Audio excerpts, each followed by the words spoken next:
అందరికీ నమస్తే, welcome to our channel. YCP వాళ్ళంతా ఇప్పుడు చంద్రబాబు నాయుడు గారిని ట్రోల్ చేస్తున్నారు. ఏ విషయంలో అంటే మెడికల్ కాలేజీలని అమ్మేస్తున్నారు అంటూ ఒక విష ప్రచారం చేసి ప్రజల్లో మళ్ళీ డీవియేషన్ తీసుకురావాలి. ఇప్పుడు కూటమి ప్రభుత్వం చేస్తున్న అన్ని పథకాలు కూడా సూపర్ హిట్ అవ్వడంతో అది ఓర్చుకోలేక ప్రతిదాన్ని కూడా ఏదో ఒక విష ప్రచారం లేదా దుష్ప్రచారం చేసి ప్రజల్లో నెగిటివిటీ తీసుకొద్దామని అనుకుంటారు. కానీ ప్రతిసారి కూడా బొక్క బొరలా పడుతూనే ఉంటారు. ఏమంటున్నారు, మా జగనన్న అన్ని కాలేజీలు తీసుకొచ్చాడు, ఇన్ని కాలేజీలు తీసుకొచ్చాడు అంటున్నారు. అసలు జగన్మోహన్ రెడ్డి గారు ఎన్ని కాలేజీలు తీసుకొచ్చారు, అసలు చంద్రబాబు నాయుడు గారు ఎన్ని కాలేజీలు తీసుకొచ్చారు, కేంద్రం ఎన్నింటి వరకు పర్మిషన్ ఇచ్చింది, దాంట్లో ఎంతవరకు పూర్తి చేశారు అనేది ఈ వీడియోలో తెలుసుకునే ప్రయత్నం చేద్దాం. యాక్చువల్లీ తమిళనాడులో కేంద్రం ఎన్ని మెడికల్ కాలేజీలు కట్టడానికి పర్మిషన్ ఇచ్చిందంటే 30 కాలేజీలండి పర్మిషన్ ఇచ్చింది. 30 కాలేజీలను వాళ్ళు కట్టారు, పూర్తి చేశారు కూడా. తెలంగాణలో 21, ఆ 21 కూడా కట్టారు, పూర్తి చేశారు. ఛాన్స్ ఉంది, యూటిలైజ్ చేసుకున్నారు. కానీ మన దౌర్భాగ్యం ఏంటంటే కేంద్రం మనకి చాలా తక్కువ 15 కాలేజీలకు మాత్రమే పర్మిషన్ ఇచ్చింది. అందులో కూడా జగన్మోహన్ రెడ్డి గారు కేవలం 4 అంటే 4, అది కూడా పూర్తి చేయాల 4 అంటే 4 పనులు ప్రారంభించారు. కేంద్రం ఇచ్చిన అమౌంట్ ఏమో ఒక రేంజ్లో ఉంది, వీళ్ళు ఖర్చు పెట్టిందేమో ఒక రేంజ్లో ఉంది. అంటే మిగిలిందంతా ఏం చేస్తారో ఎవరికి అర్థం కావట్లా. అంటే ఇచ్చిందే 15 కాలేజీలు కట్టుకోవడానికి, మెడికల్ కాలేజీలు. దాంట్లో వీళ్ళు స్థాపించిందే 4. అందులో ఒకటైనా పూర్తి అయిందంటే అది కూడా లేదు, నో యూజ్. కొన్నిట్లకేమో శంకుస్థాపన చేశారు, కొన్నిట్లేమో సగం కట్టారు, కొన్నిట్లుగా మొత్తం కట్టలేదు. కాలేజీలో స్టూడెంట్స్ ఉన్నప్పుడు, మెడికల్ స్టూడెంట్స్ ఉన్నప్పుడు వాళ్ళు చదువుకోవడానికి ఉపయోగపడేలా కడితేనే కదా. ఇప్పుడు ఏదో పేరుకి నేను ఇన్ని చేశానని చెప్పుకుంటున్నారు, కానీ ఇప్పుడు అది యూజ్ లేకపోతే ఎవరికండి ఉపయోగం? పనికి రాకపోతే ఎవరికి ఉపయోగం ఉండదు కదా. నాకు తెలిసి ఇప్పుడు దాకా ఆంధ్రప్రదేశ్లో ఉన్న సీఎంలుగా పనిచేసిన వాళ్ళందరూ కూడా ఎన్ని కాలేజీలు కట్టారో అంతకంటే ఎక్కువగానే మెడికల్ కాలేజీలని చంద్రబాబు నాయుడు గారు కట్టారు. ఆ విషయాలు ఏంటో ఒకసారి తెలుసుకునే ప్రయత్నం చేద్దాం. సో ఉమ్మడి ఆంధ్రప్రదేశ్, విభజిత ఆంధ్రప్రదేశ్ కలిపి చంద్రబాబు నాయుడు గారు తెచ్చిన మెడికల్ కాలేజీలు ఏంటో ఒకసారి చూద్దాం. మొత్తం మెడికల్ కాలేజీలు 27 అండి. 27 మొత్తం ఆయన సీఎంగా ఉన్నంత వరకు కూడా, ఇప్పటి వరకు కూడా స్టిల్ 27 కాలేజీలు. మొత్తం ఇప్పుడు దాకా ఉన్న వాళ్ళందరూ సీఎంలుగా పనిచేసిన వాళ్ళందరూ కూడా కలిపినా సరే అన్నీ లేవు. చంద్రబాబు నాయుడు గారు హయాంలో పూర్తయినవి 25. మొత్తం 27 అయితే దాంట్లో 25 పూర్తి అయిపోయినాయి. ప్రభుత్వ మెడికల్ కాలేజీ దాంట్లో ఆ 27లో ప్రభుత్వానికి సంబంధించినవన్నీ 7. ప్రైవేట్ మెడికల్ కాలేజీలు 20. చంద్రబాబు నాయుడు గారు తెచ్చిన మెడికల్ కాలేజీల్లో ఎంబీబీఎస్ సీట్లు ఎన్నో తెలుసా? 5015 సీట్లు ఉన్నాయి. విభజిత ఆంధ్రప్రదేశ్ మాత్రమే చూసుకుంటే తర్వాత 2014లో విడిపోయింది కదండి. సో అప్పుడు మొత్తం కాలేజీలన్నీ 20. దాంట్లో చంద్రబాబు నాయుడు గారు హయాంలో పూర్తయినవన్నీ 18. ప్రభుత్వ మెడికల్ కాలేజీలన్నీ 7, ప్రైవేటు 13. ఇది ఎప్పుడు విభజిత ఆంధ్రప్రదేశ్.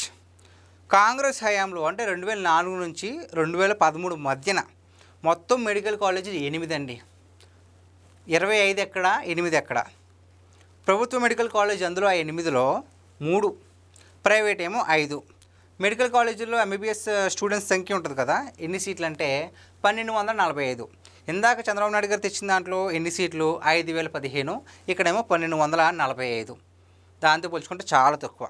ఇప్పుడు అసలైన పాయింట్, జగన్మోహన్ రెడ్డి గారి హయాంలో మొత్తం మెడికల్ కాలేజీలు ఎన్ని ఇచ్చారు?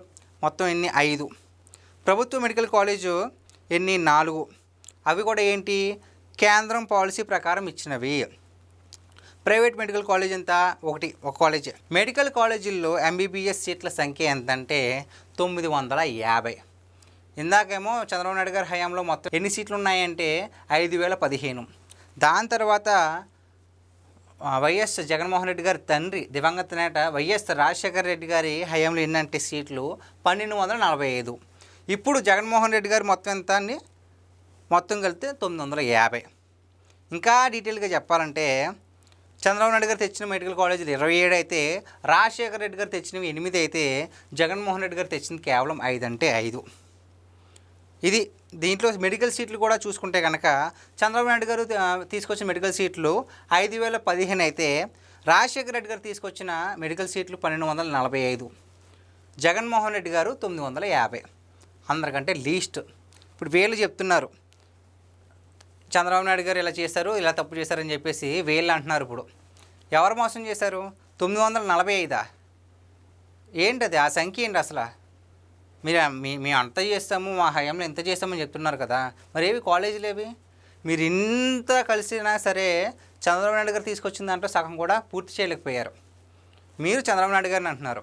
దుస్థితి ఏంటంటే ఇది ఇలా ఉంటుంది. వాళ్ళేమో చేయరు, చేసిన వాళ్ళ మీదే నిందలు వేస్తూ ఉంటారు. మరి ఇది వైసీపీ వాళ్ళకి ఇది ఒక ఆచారము లేకపోతే సాంప్రదాయము. అలా చేయకపోతే మరి వాళ్ళకి మనస్ఫూర్తిగా ఉండదో, మనశ్శాంతి ఉండదో తెలియదు, కానీ ఎప్పుడు ఏదో ఒక దుష్ప్రచారం చేస్తూనే ఉంటారు. ఇక్కడ ఇంకా డీటెయిల్గా చెప్పాలంటే ఎన్ని తీసుకొచ్చారు, ఎక్కడెక్కడ తీసుకొచ్చారో కూడా మొత్తం అంతా లిస్ట్ ఉందండి. ఫర్ ఎగ్జాంపుల్ కొన్ని తీసుకుంటే కనుక ఆంధ్రప్రదేశ్లో Alluri Sitaramaraju Academy of Medical Sciences ఎక్కడండి? అది ఏలూరులో. ఎప్పుడు స్థాపించారు? అది 2000 సంవత్సరంలో. అది ఒక ట్రస్ట్ది. రెండో చూసుకుంటే గవర్నమెంట్ మెడికల్ కాలేజ్ అనంతపురం, అది గవర్నమెంట్దే. అది ఎప్పుడు పెట్టారు? అది కూడా 2000 సంవత్సరంలోనే. దాని తర్వాత చూసుకుంటే నారాయణ మెడికల్ కాలేజ్ నెల్లూరులో పెట్టారు. ఆ నారాయణ మెడికల్ కాలేజ్ అది కూడా ట్రస్ట్, అది కూడా 2000 సంవత్సరంలోనే. ఈ విధంగా మొత్తం ఆంధ్రప్రదేశ్ తెలంగాణలో కలిపి మొత్తం 27 అండి. ఒకసారి తెలంగాణలో చూసుకుంటే కొన్ని ఎగ్జాంపుల్స్ చూసుకుంటే మమతా మెడికల్ కాలేజ్ ఖమ్మంలో ఎక్కడన్నది ప్రైవేట్, 1998లోనే పెట్టారు ఏకంగా తెలంగాణలో ఉన్నప్పుడు. SVS medical college Mahabubnagar, అది కూడా ప్రైవేటే. అది ఎప్పుడు పెట్టారు? 99లో పెట్టారు. ఈ విధంగా ఆంధ్రప్రదేశ్లో, అదేవిధంగా తెలంగాణలో కలిపి మొత్తం అంటే విభజిత ఆంధ్రప్రదేశ్ కలిసి ఉన్నప్పుడు కూడా మొత్తం కలిపి 27 అండి. ఇన్ని చేసిన చంద్రబాబు నాయుడు గారిని ఇప్పుడు వీళ్ళు వైసీపీ వాళ్ళు వీళ్ళేం చేయకపోయినా సరే కేంద్రం 10 ఇచ్చినా సరే దాంట్లో 4 అది కూడా పూర్తి చేయకుండా చేసి మేము అన్నీ చేసాము, ఇప్పుడు వీళ్ళు ప్రైవేటీకరణ చేసేస్తున్నారు, పీపీపీ పెట్టారు, దానివల్ల నష్టం అని చెప్తున్నారు. దాని గురించి కనుక సరిగ్గా అవగాహన ఉంటే ఇలాంటి తప్పుడు వ్యాఖ్యలు, తప్పుడు సమాచారాలు, తప్పుడు వార్తలు బయటికి వదలరు. కానీ వాళ్ళ లక్ష్యమే ప్రజల్లో విష ప్రచారం చేయాలి. కూటమి ప్రభుత్వం ఏం చేసినా సరే అది నెగిటివ్గానే స్ప్రెడ్ చేయాలనుకుంటారు. సో వాళ్ళకి ఎంత చెప్పినా మనకు అర్థం కాదు, కానీ మనం అప్రమత్తంగా ఉండాలి.